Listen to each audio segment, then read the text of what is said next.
Hello, grade 4 learners! Today is another day full of learning and fun. I am glad to be part of your journey as you discover new lesson in English. Airing from Pilot TV, I am your teacher for today's episode, Teacher Jenny from Magugpo Pilot Central Elementary School. Are you all excited? Great! Together, we will learn, explore, and discover new things while staying at home. So what are you waiting for? Let's go! Before that, let us check first if you already have your pen, notebook, and learning module with you. Great! Come on, let's start. Welcome to English 4 Module 2 for the 4th quarter. At the end of the session, you will be able to identify the steps on writing a reaction on the story read and write a reaction paper about a story read. Is reading stories your hobby? Do you find the stories you read interesting? You might have various opinions about the story you have read or heard. We will learn a lot with today's episode, but before we will go to our lesson for today, let us have first an activity. Are you excited, kids? Perfect! Let's begin. Let's check this out and see how much you have learned previously. Choose the letter of the best answer. Write the chosen letter in your notebook. I will give you 5 seconds to write your answer. Let's start! Number 1. Writing a short story is a skill that will sharpen your creativity and imagination. A. True. B. False. C. Maybe. D. None of the above. Your timer starts now.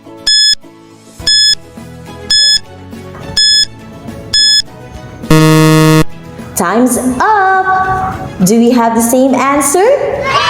Very good! The right answer is A. True. Number 2. Steps in writing stories should be followed to make writing process easier. A. False. B. True. C. Maybe. D. None of the above. Your timer starts now.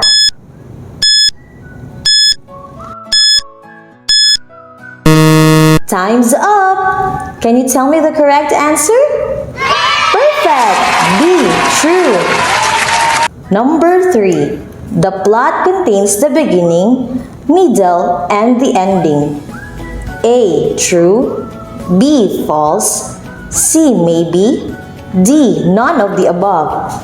Your timer starts now.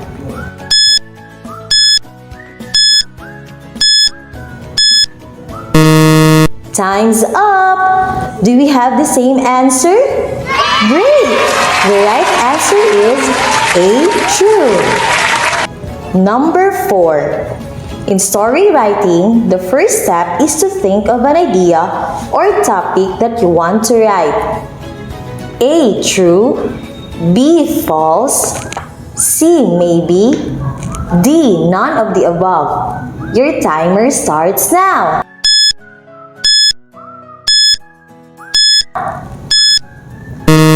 Time's up! What is your answer? The correct answer is A. True.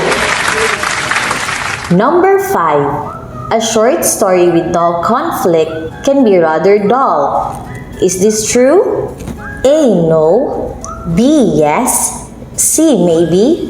D. None of the above. Your timer starts now.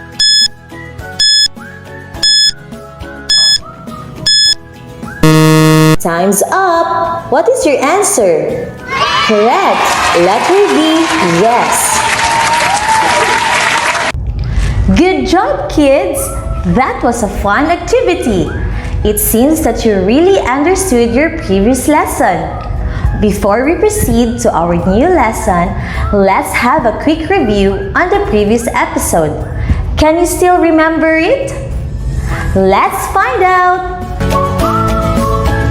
On the previous lesson in Quarter 4, Module 1, you have learned about writing a story. The main elements of a story are settings, characters, plot, and theme.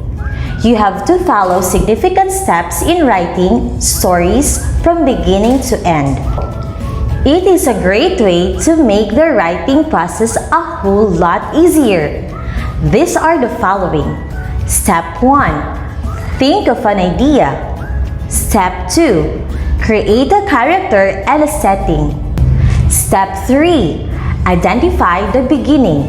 Step 4. Identify the conflict. Step 5. Identify the turning point. Step 6. Identify what is the resolution. And Step 7. Identify the ending. Bravo, kids!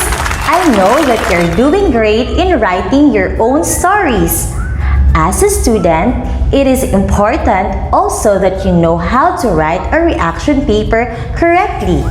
Writing a reaction based on what you read is necessary to show how deep your understanding is and how well you can use your analytical skills on the stories or articles you are reading. You need to learn some tips in writing a reaction and its format as well. Let us learn all these things as we go along with this episode. But before that, do you want another activity? Wow! Come on, and let's start! The following statements below. Choose the letter of the best answer. Write the chosen letter in your notebook. I will give you 5 seconds to write your answer. Let's start!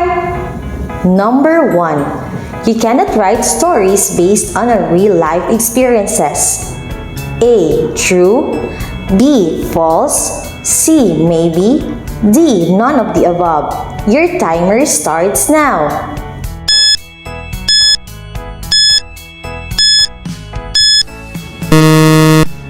Time's up! Can you tell me your answer?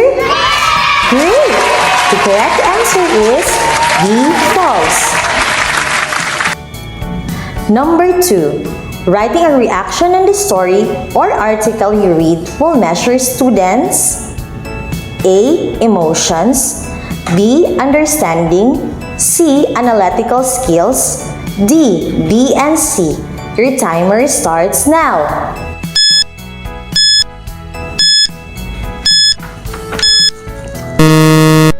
Time's up! The correct answer is yes, letter B. B and C. Understanding and analytical skills. Very good, kids! Number 3. It is a type of written assignment which requires personal opinion and conclusions on a given article or story. A. Notebook. B. Storybook. C. Newspaper. D. Reaction paper. Your timer starts now.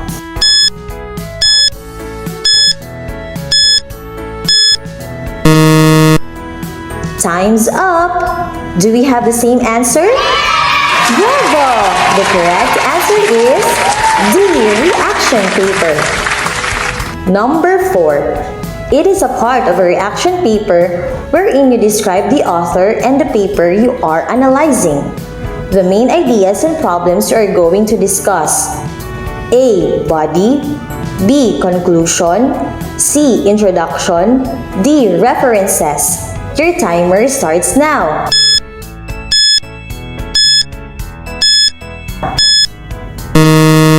Time's up! Can you tell me your answer? Perfect! C. Introduction. Number 5. The last part of a reaction paper that contains the sources of your work is A. Body. B. Conclusion. C. Introduction. D. References. Your timer starts now.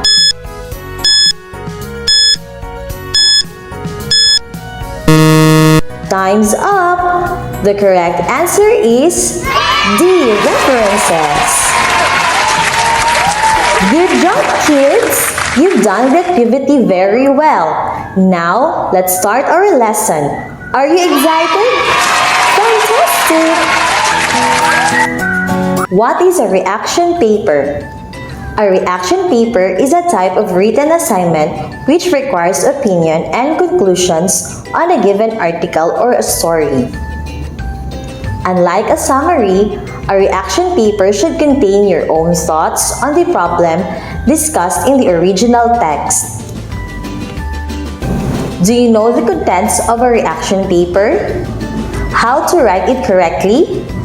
Let us find out as we go on with this lesson. This time, let us learn the format in writing a reaction and its contents. Organizing gives you a chance to create an outstanding reaction paper using previous experience and a clear plan of actions. With the help of an outline, you will be able to see how the paper will look like and will be able to go from one paragraph to another smoothly. Number 1. Introduction is the phase of your paper, so you need to pay extra attention to this part to gain interest of the reader. Here, you should describe the author and the paper you are analyzing, the main ideas and problems you are going to discuss. You should write at least 3-4 sentences about the original text. Make sure your statement is brief and straight to the point, because you will need to get back to it repeatedly throughout your paper. Number 2. Body. This is where the real work begins. You need to write down your thoughts on the main ideas of the paper, backed with appropriate quotes and sources. Remember to stick to the original story or article and always get back to it while providing your personal thoughts. Number 3. Conclusions should be brief and contain information on your opinion and main ideas, which were shaped throughout the work. Number 4. List of references or sources should contain brief but structured information on the sources used in your work. Tips in writing a reaction. Rewriting. Read the article or story and jot down ideas. How do you feel about what was said? Do you agree or disagree with the author? Have you had any applicable experience? Have you read or heard anything that applies to this, what the writer said in the article, story, or book? Does the evidence in the article or story support the statements the writer made? Organizing. Write the idea statement first. Decide on the key points that will focus your ideas. This will be your topic sentences. Develop your ideas by adding examples, quotations, and details to your paragraphs. Make sure the last sentence of each paragraph leads into the next paragraph. Check your main idea and make sure the topic sentence of each paragraph supports it. Now that you already know the contents and steps in a writing reaction, let us do this activity. Read the story below and answer the following questions in comprehension check. The Broken Jar by Journalyn Grace F. Leopardas. It was fine Saturday morning. Reese and Yuning were chasing each other through Grandma's house. They loved to stay at Grandma's place because the house was big and the backyard was wide too. They raced along that long corridor all the way up to the winding stairs at the second floor of the house. They would hit the wooden furniture at the sala. A lot of antique jars were displayed in the living room. They were laughing out loud, playing happily. Unluckily, Reese stumbled down as he slapped himself in the stairs and hit Grandma's glass jar. A loud crash was heard. "What have you kids broken now?" Grandma asked anxiously. She was in the kitchen preparing snacks. The children did not answer. There was a total silence in the room. Reese and Yuning looked at each other terrified. Grandma would be mad at them. "Oh no! Not my antique collection, children!" She gasped as she saw the broken pieces of glass jar on the floor next to Reese. "I'm so sorry, Grandma." Reese apologized. "You'd better be, or else I will spunk you both," she said angrily. "Maybe we can make it up to you. We will clean the house, sweep the floor, or wash the dishes for you, Grandma," Yuning said. Grandma's gaze softened and she nodded after some thought. She hugged them. The children hugged her too. "We were really sorry, Grandma," they said. Comprehension check-up. Answer carefully the following questions. You will be given 5 seconds to answer each item. Number 1. Who were the children in the story? Your timer starts now.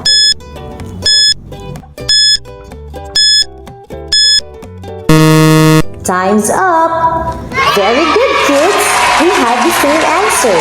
The children in the story are Reese and Yuning. Number 2. Where did they go one Saturday morning? Your timer starts now.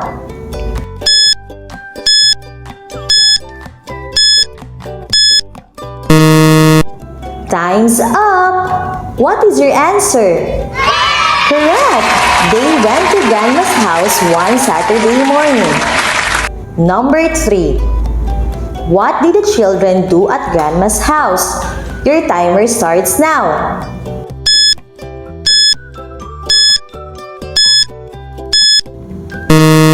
Time's up! Awesome, kids! The correct answer is, they were chasing each other at Grandma's house. They were laughing out loud and playing happily. Number 4. What happened to Grandma's jar? Your timer starts now.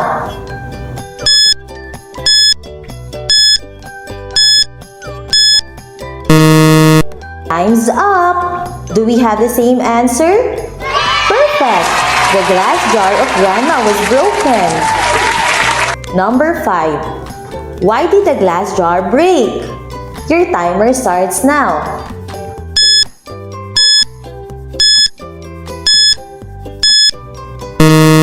Time's up! We have the same answer. The glass jar was broken because Reese tumbled down as he slept himself in the stairs and hit Grandma's glass jar. Wow! Good job, kids! You really learned a lot from our story today. Did you enjoy all the activities, kids? Perfect! I am glad to know that. Now, let's have a short recap with our lesson for today. Kids, let us remember that writing a reaction from a story read will help you understand deeply the story and will use your analytical skills to widen your imaginations and ideas. Don't forget some tips in writing a reaction and its format as well. This time, you're going to write a 3 to 5 sentences reaction based on the story, The Broken Jar. Follow the format given and write it on your notebook. You will be given 5 minutes to answer the reaction paper. This writing activity will be rated through the given rubric. Are you ready? Your timer starts now.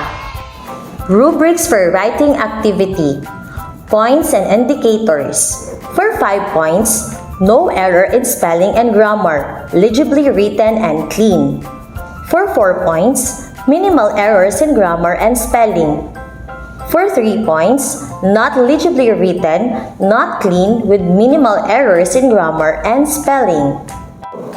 For 2 points, committed many errors, cannot be read. Title, My Reaction Paper. You need to write the introduction, the body, the conclusion, and the references. Your timer starts now.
job, kids! I hope that you truly learned for today's discussion. Learners like you have ample opportunities to learn new things, and watching through this episode is one of them. Expressing your thoughts, reactions through writing will build your self-worth that you as a learner have something to share to others. Take this quote from Alvin Toffler: "The illiterate of the 21st century will not be those who cannot read and write, but those who cannot learn and relearn." Once again, I am your teacher Jenny, saying, take care and keep safe. God bless and goodbye! Pilot TV, Pilot TV na, Pilot TV, Pilot TV na, Pilot TV, Pilot TV na, Pilot TV. Manood at makinig sa pag-aaral naming hatid, magsulat at magbasa, Magbilang, halika na, iba't ibang kaalaman sa TV mo masusundan. Edukasyon sa normal mas on will help you learn.